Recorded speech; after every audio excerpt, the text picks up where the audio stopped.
ବିଜୁ ଜନତା ଦଳ ପକ୍ଷରୁ ଆଳିପିଙ୍ଗଳ ପଞ୍ଚାୟତରେ କର୍ମୀମାନଙ୍କ ପ୍ରଚାର ଜୋରଦାର। ଚତୁର୍ଥ ପର୍ଯ୍ୟାୟ ନିର୍ବାଚନ ପାଇଁ ବିଜୁ ଜନତା ଦଳର କର୍ମୀମାନଙ୍କ ମଧ୍ୟରେ ପ୍ରଚାର କାର୍ଯ୍ୟ ଜୋରଦାର ଭାବରେ ଆରମ୍ଭ ହୋଇଛି। ଦଳୀୟ କର୍ମୀମାନେ ପଞ୍ଚାୟତରେ ଗାଁରେ ଘର ଘର ବୁଲି ବିଧାୟକ ପ୍ରଶାନ୍ତ ମୁଦୁଲି ଓ ସାଂସଦ ପ୍ରାର୍ଥୀ ଡକ୍ଟର ରାଜଶ୍ରୀ ମଲ୍ଲିକଙ୍କୁ ଭୋଟ ଦେବା ପାଇଁ ଲୋକମାନଙ୍କ ପାଖରେ ଭୋଟ ଭିକ୍ଷା କରୁଛନ୍ତି।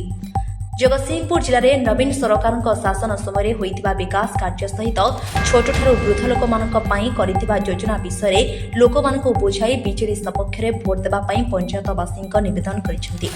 ଜଗତସିଂହପୁର ବ୍ଲକ ଆଳିପିଙ୍ଗଳ ପଞ୍ଚାୟତରେ ବିଜେଡି କର୍ମୀମାନେ ଘର ଘର ବୁଲି ବିଜେଡି ବିଧାୟକ ପ୍ରାର୍ଥୀ ପ୍ରଶାନ୍ତ ମୁଦୁଲି ଓ ସାଂସଦ ପ୍ରାର୍ଥୀ ଡକ୍ଟର ରାଜଶ୍ରୀ ମଲ୍ଲିକଙ୍କୁ ଭୋଟ ଦେବା ପାଇଁ ଭୋଟରମାନଙ୍କୁ କହିବା ସହିତ ଓଡ଼ିଶାର ବିକାଶ ପୁରୁଷ ନବୀନ ପଟ୍ଟନାୟକଙ୍କୁ ଷଷ୍ଠ ଥର ପାଇଁ ମୁଖ୍ୟମନ୍ତ୍ରୀ କରିବା ସହିତ ବିଗତ 5 ବର୍ଷ ଧରି ଜଗତସିଂହପୁରର ବିକାଶର ସାରଥୀ ସାଜିଥିବା ବିଧାୟକ ପ୍ରଶାନ୍ତ ମୁଦୁଲିଙ୍କୁ ପୁଣି ଥରେ ବିଧାୟକ ଭାବରେ ଭୋଟ ଦେଇ ନିର୍ବାଚିତ କରିବା ପାଇଁ ଭୋଟ ଭିକ୍ଷା କରୁଛନ୍ତି। ନିର୍ବାଚନ ଯେତିକି ପାଖେଇ ଆସୁଛି, ନିର୍ବାଚନ ମଣ୍ଡଳୀରେ ବିଜେଡି ଦଳ ପକ୍ଷରୁ ପ୍ରଚାର ଜୋରଦାର ଆରମ୍ଭ ହୋଇଛି। ଗାଁଠାରୁ ସହର ପର୍ଯ୍ୟନ୍ତ ବିଜୁ ଜନତା ଦଳ ପକ୍ଷରୁ ବିଭିନ୍ନ ଉପାୟରେ ପ୍ରଚାର ଜୋରଦାର କରାଯାଉଥିବା ଦେଖିବାକୁ ମିଳୁଛି। ଜଗତସିଂହପୁର ବିଧାନସଭା ନିର୍ବାଚନ ମଣ୍ଡଳୀରେ ବିଜେଡି ବିଧାୟକ ପ୍ରାର୍ଥୀ ପ୍ରଶାନ୍ତ ମୁଦୁଲିଙ୍କ ବିପୁଳ ଭୋଟରେ ଜିତାଇବା ପାଇଁ କର୍ମୀମାନେ ରଣନୀତି ପ୍ରସ୍ତୁତ କରି ପ୍ରଚାର ଆରମ୍ଭ କରିଦେଇଛନ୍ତି। ପୁଣି ଥରେ ବିଜେଡି ପ୍ରାର୍ଥୀ ପ୍ରଶାନ୍ତ ମୁଦୁଲି ଜିତିବେ ବୋଲି କର୍ମୀମାନେ ଦୃଢ଼ତାର ସହ ପ୍ରକାଶ କରିଛନ୍ତି। ଜଗତସିଂହପୁରରୁ ସଂଗ୍ରାମ କିଶୋର ପଟ୍ଟନାୟକଙ୍କ ରିପୋର୍ଟ, AM ମିଡିଆ 24। मैडम आपन परिचयटा कही विजयलक्ष्मी जेना गाँ ना छाड़गा आगामी 2024 निर्वाचन पाखी आसिले केमती प्रार्थी टे चाहते योजना नवीन बाबू कौन केम सब पाई पाइछु राशन कार्ड पाइछु आ कौन पाई स्वास्थ्य कार्ड विजु स्वास्थ्य कार्ड पाइछु पाई केते उपकृत होता आगू अच्छी निर्वाचन केमती प्रार्थी की आपंकर जो मूल्यवान मतदान सब्यस्त नवीन सभापति गोपाल जी प्राथमिक कृषि सेवा समय समिति आलिपिंगल मुख्यमंत्री श्री नवीन पट्टनायक चिंताधारा को आखि आगे रखी आम आज लोक पाक जाऊँ जो गाँ गंडार जो विकास कर आज पानी ठू आरंभ कर रास्ता ठू आरंभ कर कृषक कार्ड ठू आरंभ कर चाषी मान समस्या जो प्रिय मुख्यमंत्री आमर आज दूर कर प्रिय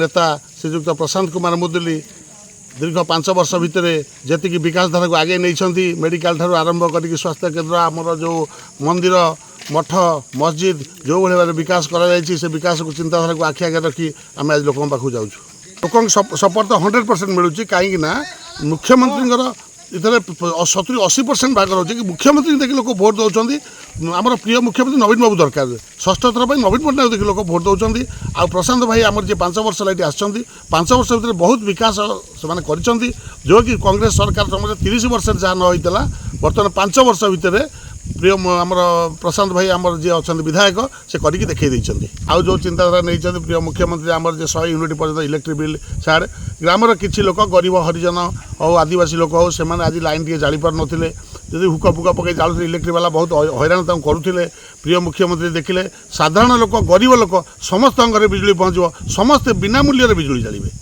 निश्चित आम मिनिमम 30 ରୁ 40 हजार भोट्रे एभव भोट्रे आम जितबू कारण आमर पूर्वतन जी विधायक थे आमर जो तृतीय थर जो चिरंजीवी विश्वाल से बर्तमान दल में सामिल होती से जड़े भद्र लोक आ भल लोक सी 60-70 हजार भोट सी पाई प्रशांत भाई भी आर्थक जो जीति 70-80 हजार भोट पाई तादू किसी भोट माइनस आम मिनिमम लक्षे उपर भोट आम निश्चित पाइबू आ जगतसिंहपुर निर्वाचन मंडल सर्वाधिक भोटे प्रशांत कुमार मुदुली जययुक्त होते यह निश्चित निश्चित आम चिंताधारा आम करके देखेबू।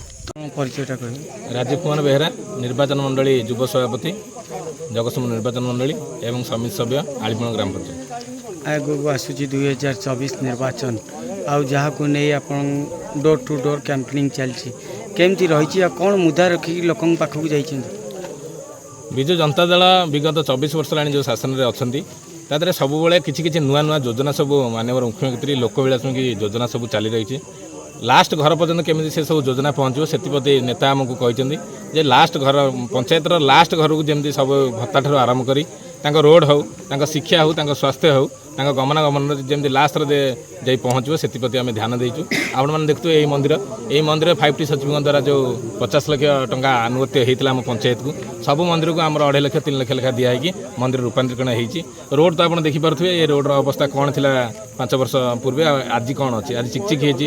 8 କୋଟି ଟଙ୍କାର ରୋଡ଼ ଆଳିପିଙ୍ଗଳରୁ ଦେବୀଦୋଳ ପୋଲ ଯାଏଁ ହୋଇଛି।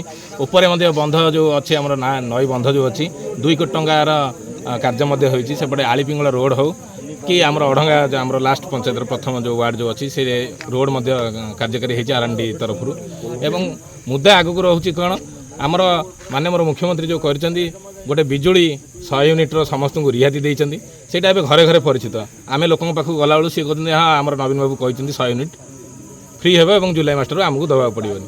ଏଇଭଳି କିଛି କିଛି ଭିନ୍ନ ଭଲ ଭଲ ଯୋଜନା ସବୁ ମାନ୍ୟବର ମୁଖ୍ୟମନ୍ତ୍ରୀ ଆଣୁଛନ୍ତି ଏବଂ ଲୋକ ତାକୁ ଭଲସେ ଗ୍ରହଣ କରୁଛନ୍ତି। ତ ଏତେ ସବୁ ଯେଉଁ ବିକାଶ ହେଇଛି ବୋଲି ଯାହାକି ଆପଣମାନେ ଆଜି ପ୍ରତିକ୍ରିୟା ରଖିଛନ୍ତି, ତ ସାଧାରଣ ଲୋକ ସେମାନଙ୍କର କେତେ ସପୋର୍ଟ ରହୁଛି? ଆଜ୍ଞା ଦେଖନ୍ତୁ, ମାନ୍ୟବର ମୁଖ୍ୟମନ୍ତ୍ରୀଙ୍କ କାର୍ଯ୍ୟରେ ସବୁବେଳେ ମାନ୍ୟବର ମୁଖ୍ୟମନ୍ତ୍ରୀଙ୍କୁ ଲୋକମାନେ ଭଲ ପାଇ ଅଛନ୍ତି। ଗୋଟେ ଥର ନୁହେଁ, ମାନ୍ୟବର ମୁଖ୍ୟମନ୍ତ୍ରୀ ଏଇ ଓଡ଼ିଶାବାସୀ ଜନସାଧାରଣଙ୍କର ଆଶୀର୍ବାଦରୁ 6 ଥର ଲଗାତାର ମୁଖ୍ୟମନ୍ତ୍ରୀ ହେବେ, ଯାହାକି କେବଳ ଭାରତରେ ନୁହେଁ ମଧ୍ୟ ବିଶ୍ୱରେ ପ୍ରଥମ ମୁଖ୍ୟମନ୍ତ୍ରୀ ଯିଏକି ହେବେ, ଯିଏକି ଲଙ୍ଗେଷ୍ଟ ଏବଂ ପୁରା କୌଣସି ଥର ହାରି ନାହାନ୍ତି ତାଙ୍କ ଜୀବନରେ। 97 ମସିହାରେ ସିଏ ପ୍ରଥମ MP ହେଇଥିଲେ ଆସ୍କାରୁ, ତାପରେ କୋଲ୍ ମିନିଷ୍ଟର ହେଲେ, ଏବେ 5 ଥର ହେଇସାରିଲେଣି ମୁଖ୍ୟମନ୍ତ୍ରୀ। ଲଙ୍ଗେଷ୍ଟରେ ଆଉ ସବୁବେଳେ ହାଏଷ୍ଟ ମାର୍ଜିନରେ ମଧ୍ୟ ବିଜେଡ଼ି ଜିତି ଆସୁଛି ଏବଂ ଏଇଥରକ 123 ଯେଉଁ ରେକର୍ଡ଼ ଅଛି ତାକୁ କାଟିବା ପାଇଁ ମାନ୍ୟବର ମୁଖ୍ୟମନ୍ତ୍ରୀ ଆମକୁ ଆଦେଶ ଦେଇଛନ୍ତି। ଜୋରଦାର ପ୍ରୟାସ କରିଛନ୍ତି, ଆଜ୍ଞା ଭଲ ହେଲା। କିନ୍ତୁ ଗୋଟେ ପଟେ ଦେଖାଯାଉଛି ବିରୋଧୀ ଯେତେବେଳେ କି ମାନ୍ୟବର ମୁଖ୍ୟମନ୍ତ୍ରୀଙ୍କୁ ସାବାସ ଦେଉଥିବା ବେଳେ ଜଗତସିଂହପୁର ବିଧାୟକ ପ୍ରଶାନ୍ତ କୁମାର ମୁଦୁଲିଙ୍କୁ ବିରୋଧ କାହିଁକି? ଆଜ୍ଞା ବିରୋଧୀଙ୍କର କଥା ହେଉଛି ବିରୋଧ କରିବା, ଗୋଟେ କଥା ହେଉଛି ସେମାନେ କିଛି ଖୋଜନ୍ତିନି କି ତାଙ୍କୁ ବିକାଶ କିଛି ଦେଖାଯାଏନି। ସିଏ ଏଠି ରଙ୍ଗ ଦେଖି କହିବେନି ଯେ ଏଇଟା କାମ ହେଇଛି ବୋଲି, ସେ କିନ୍ତୁ ଏଇଠି ଦେଖିବ ଏଇଠି ଖଣ୍ଡିଆ ଇଟାଟା ପଡ଼ିଛି, ସେ ଏଇଟା ଗୋଟେ ମନ୍ଦିର କାମ ହେଇଛି ସେଇଟା ଦେଖିବେନି, ଦେଖିବେ ଯେ ଏଇଠି ଇଟା ଖଣ୍ଡେ ପଡ଼ିଛି ମାନେ ଏଠି ଅବର୍ଜନା ହେଇଛି, ଏଠି ରୋଡ଼ଟା ନଷ୍ଟ ହେଇଛି। ବିରୋଧୀଙ୍କ କାମ ବିରୋଧ କରିବା, ସେମିତି ସେମାନେ ବିରୋଧ କରୁଥାନ୍ତୁ। ମାନ୍ୟବର ମୁଖ୍ୟମନ୍ତ୍ରୀ ଭଗବାନଙ୍କୁ ମୁଁ ଆଶୀର୍ବାଦ କାମନା କରୁଛି, ମାନ୍ୟବର ମୁଖ୍ୟମନ୍ତ୍ରୀ 2036 ପର୍ଯ୍ୟନ୍ତ ଆମ ସାଙ୍ଗରେ ଗ୍ରହଣରେ ଥାଆନ୍ତୁ ଏବଂ ଏମିତି ବିଜୁ ଜନତା ଦଳ ଆହୁରି 10 ବର୍ଷ ଶାସନରେ ଥାଉ। 2024 ନିର୍ବାଚନରେ କେତେ ମାର୍ଜିନରେ ଆପଣ ଜିତିବେ ବୋଲି ଭାବୁଛନ୍ତି? ମାର୍ଜିନ ଆମର 25ରୁ 30 ହଜାର ମଧ୍ୟରେ ହେବ ବୋଲି ଆମେ ଆଶା କରୁଛୁ। ଆମେ ତ ପ୍ରତି ଡୋର୍ ଟୁ ଡୋର୍ ପ୍ରତି ପଞ୍ଚାୟତ ବୁଲୁଛୁ ଏବଂ ସବୁଆଡ଼େ ମଧ୍ୟ ଖବର ନେଉଛୁ। ଜଗତସିଂହପୁର ବ୍ଲକ୍ ତା ଇତିହାସରେ କେବେ ମାଇନସ୍ ଦେଇନାହିଁ। ସବୁବେଳେ ଜଗତସିଂହପୁର ବ୍ଲକ୍ ବିଷ୍ଣୁଦାସଙ୍କର ବ୍ଲକ୍ର ଗୋଟେ ଗଡ଼ ହିସାବରେ ପରିଚିତ ହେଇଥିଲା, କେବେ ବ୍ଲକ୍ କେବେ ମାଇନସ୍ ହେଇନାହିଁ, ଏଥର ବି ମଧ୍ୟ ମାଇନସ୍ ହେବ ନାହିଁ, ସେଭଳିଆ କିଛି ଆଶଙ୍କା ଦେଖାଯାଉ ନାହିଁ। ଆପଣଙ୍କ ପରିଚୟଟା କହିବେ? ସୂର୍ଯ୍ୟନାରାୟଣ ପଲାୱର, ଆଳିପିଙ୍ଗଳ ଗ୍ରାମ ପଞ୍ଚାୟତର ପୂର୍ବତନ ସମିତି ସଭ୍ୟ, ବର୍ତ୍ତମାନ ସରପଞ୍ଚଙ୍କର ପ୍ରତିନିଧି। ତ ଆଜି ଯେଉଁ ଡୋର୍ ଟୁ ଡୋର୍ ବୁଲି ଆଗାମୀ 2024 ନିର୍ବାଚନକୁ ନେଇ କ୍ୟାମ୍ପେନିଂ କରୁଛନ୍ତି, କେମିତି ରହିଛି ଲୋକମାନଙ୍କ ମୁଡ୍? ନିଶ୍ଚିନ୍ତ ଭାବରେ ଲୋକମାନଙ୍କର ମତ ନିଶ୍ଚିନ୍ତ ଭାବରେ ନବୀନ ପଟ୍ଟନାୟକଙ୍କ ଉପରେ ଆସ୍ଥା ଅଛି। ଆଉ ଏଠାରେ ପ୍ରଶାନ୍ତ ମୁଦୁଲି ମଧ୍ୟ ଦୀର୍ଘ 5 ବର୍ଷ ଭିତରେ ବହୁତ ଉନ୍ନତିମୂଳକ କାର୍ଯ୍ୟ କରିଛନ୍ତି।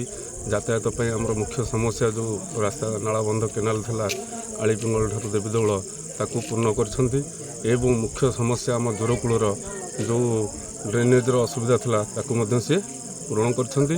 ତେଣୁ ବହୁତ ଗୁଡ଼ାଏ କାମ ତାଙ୍କ ସମୟରେ ହୋଇଥିଲା। ତେଣୁକରି ଆମେ ମଧ୍ୟ ଯେତେ ଲୋକାଭିମୁଖ କାର୍ଯ୍ୟଗୁଡ଼ିକ ଆମେ ଲୋକମାନଙ୍କ ପାଖରେ ନେଇ ପହଞ୍ଚେଇଛୁ, ଠିକ୍ ଭାବରେ ଉପସ୍ଥାପନ କରେଇଛୁ। ତେଣୁକରି ସ୍ୱାଭାବିକ ଭାବରେ ଲୋକଙ୍କର ମତାମତ ବିଜେଡ଼ି ଉପରେ ଆସ୍ଥା ଅଛି, ଆମ ଉପରେ ଆସ୍ଥା ଅଛି, ପ୍ରଶାନ୍ତ ମୁଦୁଲିଙ୍କ ଉପରେ ଆସ୍ଥା ଅଛି। ଯଦି ଆମର ଯେଉଁ ମାନ୍ୟବର ବିଧାୟକ ଅଛନ୍ତି ପ୍ରଶାନ୍ତ କୁମାର ମୁଦୁଲିଙ୍କୁ ଏତେ ସପୋର୍ଟ ମିଳୁଛି, ତେବେ ଏତେ ବିରୋଧ କାହିଁକି ହେଉଛି? ସ୍ୱାଭାବିକ କଥା, ଗୋଟେ କିଛି ଅସନ୍ତୁଷ୍ଟ ଗୋଷ୍ଠୀ ତାଙ୍କୁ ବିରୋଧ କରୁଛନ୍ତି, ଯାହାଫଳରେ କି ସେମାନେ ଅଦର ବିଜେପିରେ ଯାଇ ଯୋଗଦାନ କରିଛନ୍ତି। ସେଥିରେ କୌଣସି ଫରକ ପଡ଼ିବନି। ଯେଭଳି ଭାବରେ ଯେତିକି ଯେଉଁ 5-10% ତାଙ୍କର ବିଜେଡ଼ି ଅସନ୍ତୁଷ୍ଟ କର୍ମୀ ଯାଇଛନ୍ତି, ସେଇଭଳି ଆମର ପ୍ରିୟ ନେତା ଯେ ପୂର୍ବତନ ବିଧାୟକ ଚିରଞ୍ଜୀବ ବିଶ୍ୱାଳଙ୍କର ସମର୍ଥକ ବହୁ ମାତ୍ରାରେ ଏ ବିଜେଡ଼ି ସହିତ ସମ୍ପୃକ୍ତ ଆସିକି ଯୋଗ ଦେଇଛନ୍ତି। ତେଣୁ ନିଶ୍ଚିନ୍ତ ଭାବରେ ଏଠି କୌଣସି ପ୍ରଭାବ ଅମରେନ୍ଦ୍ର ହେଉ ବା କଂଗ୍ରେସର ଯେଉଁ ଅଛି କୌଣସି ପ୍ରଭାବ ପଡ଼ିବନି। ପ୍ରଶାନ୍ତ ବାବୁ, ରାଜଶ୍ରୀ ମଲ୍ଲିକ ବିପୁଳ ସଂଖ୍ୟାରେ ଭୋଟ୍ରେ ଜୟଯୁକ୍ତ ହେବେ।